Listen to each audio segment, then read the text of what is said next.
বাংলা ব্যাকরণে প্রকৃতি প্রত্যয়ের নাম শুনলে আমরা সবাই একটু করে ভরকে যাই। তাহলে এই যে ভরকে যাওয়ার ব্যাপারটা, তা হয় মূলত ভয় থেকে।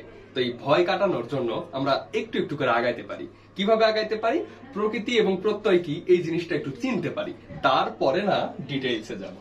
প্রথমেই দেখো, আমরা দুইটা উদাহরণ দেখছি, ঢাকা যোগ আয় ঢাকায় এবং চল যোগ অন্ত চলন্ত। এই দুইটি শব্দ প্রকৃতি এবং প্রত্যয়ের মাধ্যমেই গঠিত হয়েছে। কিন্তু কোনটি প্রকৃতি এবং কোনটি প্রত্যয়?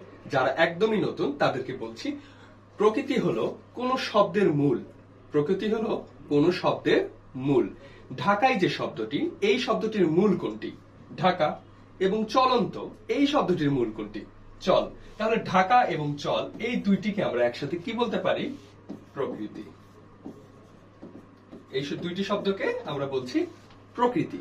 এবং প্রকৃতির সাথে যা যুক্ত হয়ে নতুন শব্দ গঠন করে সেটাকে বলা হয় প্রত্যয়। তাহলে এই যে আয় এবং চলন্ত, এই দুটি হলো প্রত্যয়।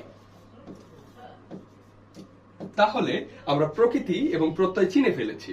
প্রকৃতি হলো শব্দের মূল, অর্থাৎ ঢাকাই শব্দটি যে যারা, যদি বলা হয় যে ঢাকায় জামদানি, তাহলে ঢাকায় জামদানিতে আইটা প্রধান নাকি ঢাকাটা প্রধান?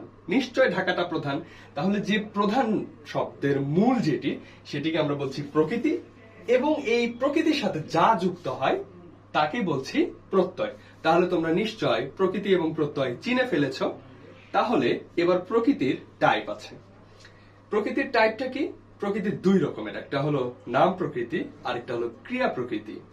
তাহলে এখন খুব সহজভাবে তোমরা একটা জিনিস চিন্তা করো, ক্রিয়া শব্দের যে মূল, সেটি কি নাম হবে?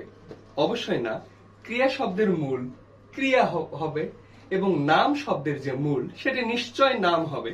তাহলে আমরা এই জিনিসটাকে একটু সহজ করে লিখি। তাহলে ঢাকাই শব্দটি মূল কি? ঢাকা। ঢাকা একটি নাম এবং ঢাকাই প্রকৃতি। তাহলে এটাকে আমরা বলছি নাম। তাহলে এটাকে আমরা বলছি কি? নাম প্রকৃতি। অলরাইট। তাহলে ঢাকাই শব্দটিতে এখানে আমরা কি বলছি? নাম প্রকৃতি। এবং ঢাকায়ের পাশে যে নিচে যে আছে চলন্ত, এই চলন্ত শব্দটির মূল কি? চল। এবং চলন্ত শব্দটির দ্বারা কিন্তু কাজ করা বোঝায়, অর্থাৎ একটা জিনিস চলছে, চলন্ত গাড়ি। তাহলে চলন্ত শব্দটির মূল হলো চল এবং এটা দ্বারা কাজ করা বোঝায়। তাই চলন্ত শব্দটিকে আমরা বলছি ক্রিয়া প্রকৃতি। ক্রিয়া প্রকৃতির আরেকটা নাম আছে, সেটা হলো ধাতু। এটি হলো সবচেয়ে জনপ্রিয় নাম। অনেকেই ধাতু শুনলে ঘাবড়ে যায়। ধাতু মূলত ক্রিয়া প্রকৃতির আরেকটি নাম। এবং ক্রিয়া প্রকৃতি কি? ক্রিয়া যে শব্দ, এই ক্রিয়া শব্দের মূলকে ক্রিয়া প্রকৃতি বলে। তাহলে প্রত্যয়ের যে বিষয়টি আছে, প্রত্যয়টি কেমন?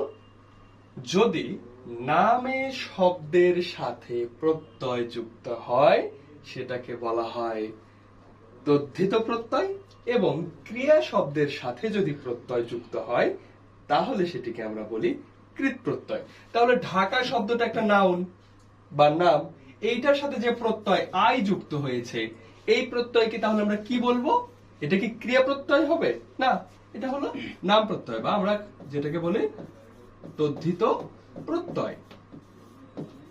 আর এখানে যে অন্ত শব্দটি আছে, এই অন্তটি কার সাথে যুক্ত হয়েছে? চল বা ধাতুর সাথে।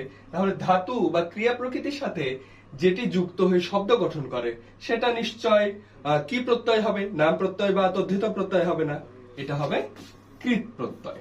কি প্রত্যয়? কৃৎ প্রত্যয়। তাহলে এই যে আমরা কৃৎ প্রত্যয় চিনলাম, ধাতু চিনলাম, প্রকৃতি চিনলাম, প্রত্যয় চিনলাম। এবং ঢাকায় এই শব্দটি কিভাবে গঠিত হলো? তাহলে নাম প্রকৃতির সাথে তদ্ধিত প্রত্যয় আর নাম প্রত্যয় যুক্ত হয়ে এই শব্দটিকে বলা হচ্ছে তদ্ধিতান্ত। এই শব্দটিকে কি বলা হচ্ছে? তদ্ধিতান্ত শব্দ বা তদ্ধিতান্ত পদ। আর এই চলন্ত, এই শব্দটিকে কি বলা হচ্ছে? যেহেতু ধাতুর সাথে কৃৎ প্রত্যয় যুক্ত হয়েছে, এই জন্য এটাকে আমরা বলছি কৃদন্ত পদ। আমরা অনেক সময় সমাস পড়ার ক্ষেত্রে বা অনেক জায়গায় এই যে কৃদন্ত পদ, তদ্ধিতান্ত পদ, বা ধাতু, কৃৎপ্রত্যয় এই শব্দগুলো বারবার আসবে। যদি আমাদের এই বেসিক জিনিসটা ক্লিয়ার থাকে যে কোনটি আসলে কি, তখন আমরা খুব সহজেই অন্য টপিকগুলো শিখে ফেলতে পারবো। আজকের লেসনটি এই পর্যন্ত।